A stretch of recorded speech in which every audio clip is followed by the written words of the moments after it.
बारिश में गरीब की झोपड़ी। बाहर तो बहुत तेज बारिश हो रही है। अब मैं मजदूरी कैसे करने जाऊंगा? बाबा, आप रुक जाइए, मौसम बहुत ज़्यादा खराब है। मुझे तो समझ नहीं आ रहा। ये दिन पर दिन मौसम खराब होता जा रहा है। अगर ऐसे ही चलता रहा तो मजदूरी नहीं कर पाऊंगा और घर में खाने को एक दाना तक नहीं आ पाएगा। तभी बहुत तेज आंधी तूफान चलता है। अरे देखो, जरा देखो, कितनी तेज तूफान चल रहा है। अरे महेश बेटा, तू झोपड़ी के ऊपर तिरपाल तो लगा कर आया था ना? हाँ बाबा, लगा दी थी तिरपाल। और उसके ऊपर तूने ईंटें रखी थी या नहीं? बाबा, ईंट रखना तो मैं भूल गया। महेश के इतना कहते ही झोपड़ी के अंदर बारिश की वजह से पानी टपकना शुरू हो जाता है। हे भगवान महेश, तूने ये क्या किया? तुझे मैंने कहा था बारिश और तूफान तेज है, तुझे ईंटें रख देनी चाहिए थी।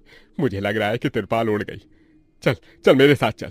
अब तुझे मेरे साथ भीगते हुए मेहनत करनी होगी, नहीं तो पूरे घर में पानी ही पानी भर जाएगा।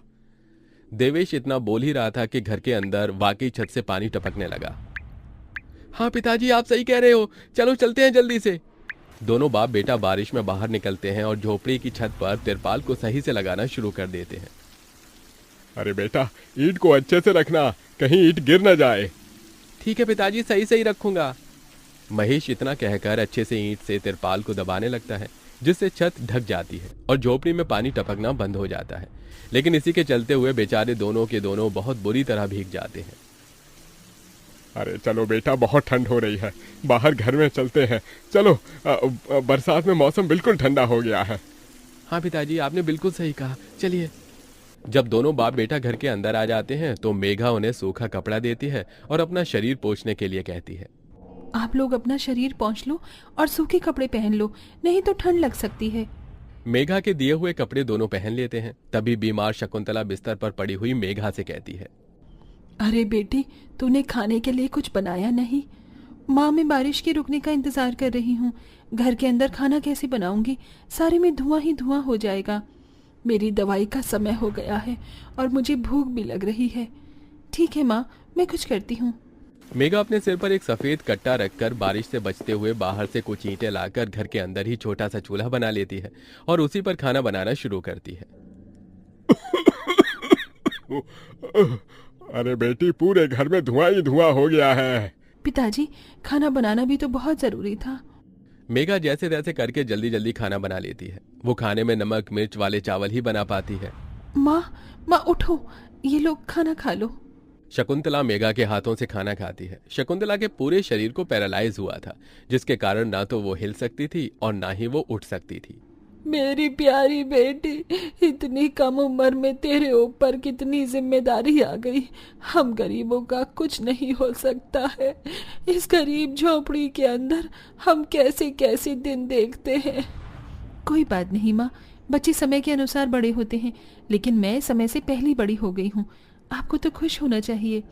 मैं तो इस कदर लाचार हो गई हूँ कि तेरे सर पर हाथ रखकर तुझे आशीर्वाद भी नहीं दे सकती बेटा। शकुंतला की आंखों से आंसू निकल रहे थे। मेघा उसके आंसू पोंछकर अपनी मां को हौसला देती है, जिसके बाद वो अपने भाई और पिता के साथ बैठकर खाना खाती है। बारिश होती ही रहती है, लेकिन बारिश रुकने का नाम ही नहीं लेती। खाना खाकर वो सभी सो जाते हैं। आधी रात के समय जिस तरफ शकुंतला का बिस्तर होता है, वहां पर पानी टपकना शुरू हो जाता है। अरे ये क्या, पानी टपक रहा है। मेघा, मेघा, लगता है सो गई। अब मैं क्या करूं? ये पानी तो धीरे धीरे टपकता ही जा रहा है। शकुंतला रात भर अपने ऊपर टपकते हुए पानी को ऐसे ही झेलती रहती है, जिसकी वजह से सुबह तक उसके पूरे शरीर में बुखार फैल जाता है। अरे अरे, ये क्या माँ, आपको तो बहुत ही बुखार हो गया है। रात भर ये झोपड़ी की छत टपकती ही रही। मैंने तुम्हें उठाने की कोशिश की, लेकिन तुम्हारे तक आवाज नहीं गई। ये सुनकर मेघा को बहुत अफसोस होता है। वो सूखे कपड़ों पर अपनी मां को सहारा लगाकर लिटा देती है और उनके कपड़े भी बदल देती है। लेकिन तभी अचानक से गांव में बाढ़ आ जाती है। अरे अरे, ये क्या हो, यहाँ तो पानी भर रहा है। अरे लगता है गांव में बाढ़ आ गई है। अरे हम लोग क्या करें? अरे बेटा महेश, अरे भाई, अपनी माँ को कंधे पर उठा, नहीं तो हम सभी बह जाएंगे। अरे पानी में कोई जुगाड़ करता हूँ बेटा। देवेश फौरन घर के बाहर जाता है। जहां वो आसपास देखता है, उसे एक रेडी दिखाई देती है। देवेश उसे लेकर आता है, जिस पर शकुंतला को लिटा देता है। अरे चारों तरफ पानी ही पानी हो रहा है, हमें अब यहाँ से जाना होगा, नहीं तो पानी में हम डूब जाएंगे। तभी अचानक से उनकी झोपड़ी पानी में डूबकर बह जाती है। हमारी झोपड़ी चली गई। बेटी, अब हमें भी यहाँ से चलना होगा। तुम्हारी माँ को यहाँ से किसी ऊंचे स्तर पर लेकर जाना होगा। देवेश, महेश और मेघा तीनों शकुंतला को रेडी के साथ वहां से ऊंचाई पर लेकर जा रहे होते हैं, लेकिन पानी बहुत ज्यादा होने की वजह से रेडी का संतुलन खराब हो जाता है और वो पानी के साथ बहने लगती है। पिताजी, पिताजी, माँ रेडी के साथ पानी में बहते हुए जा रही हैं। हे भगवान, अब हम लोग क्या करें? अरे हम लोग भी डूब रहे हैं। कोई सहारा मिलेगा तो हम यहाँ से बाहर निकल पाएंगे, नहीं तो पता नहीं आज क्या होगा। हे भगवान, कोई हमारी मदद करो। हे ऊपर वाले, कुछ तो करो। तभी मेघा को एक बड़ी सी लकड़ी का सहारा मिलता है। वो उस लकड़ी के सहारे अपने पिता और भाई को भी बचा लेती है, जिसके बाद वो तीनों लकड़ी के सहारे तैरते हुए एक ऊंचे स्तर पर पहुंच जाते हैं, जहां पर काफी लोग होते हैं। हे भगवान, मेरी 8 साल की बेटी थी, कहीं नजर नहीं आ रही। इस बाढ़ के कारण वो पता नहीं कहां पानी के साथ ही बहती चली गई। वहां सभी अपने परिवार को लेकर दुख में थे और यहाँ मेघा, देवेश, महेश तीनों शकुंतला के लिए फूट फूट कर रोने लगे थे। मेरी माँ पता नहीं कहाँ चली गई, पता नहीं किस हाल में होंगी वो। क्या वो अभी जिंदा होंगी या नहीं? तुम ये कैसी बातें कर रही हो? हौसला रखो, सब कुछ ठीक हो जाएगा। माँ वापस आएंगी। ये देखो, सरकारी लोग हमारी मदद कर रहे हैं, बिछड़े हुए परिवार के सदस्यों को ढूंढ कर ला रहे हैं। महेश, मेघा और देवेश तीनों शकुंतला की राह देखते ही रह जाते हैं, लेकिन सरकारी आदमियों को भी शकुंतला की न तो लाश मिलती है और न ही उसका कोई अता पता, जिसके कारण अब उन्हें यही लगता है कि शकुंतला दुनिया में नहीं रही। इतनी बारिश हो रही है, माँ का तो कुछ पता नहीं। अब हमें हमारे लिए कुछ करना होगा। तुम सही कह रही हो बेटी, अब हमें कुछ न कुछ तो करना ही होगा।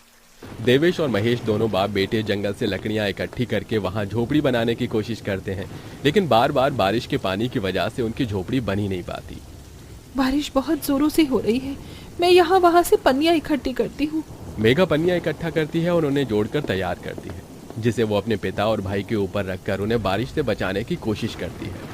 और इसी के चलते महेश और देवेश झोपड़ी बना लेते हैं और उसमें वो सब रहने लगते हैं। चलो, हमने जैसे तैसे करके अपने लिए मजबूत झोपड़ी तो बना ली। काश माँ और मिल जाती तो अच्छा होता।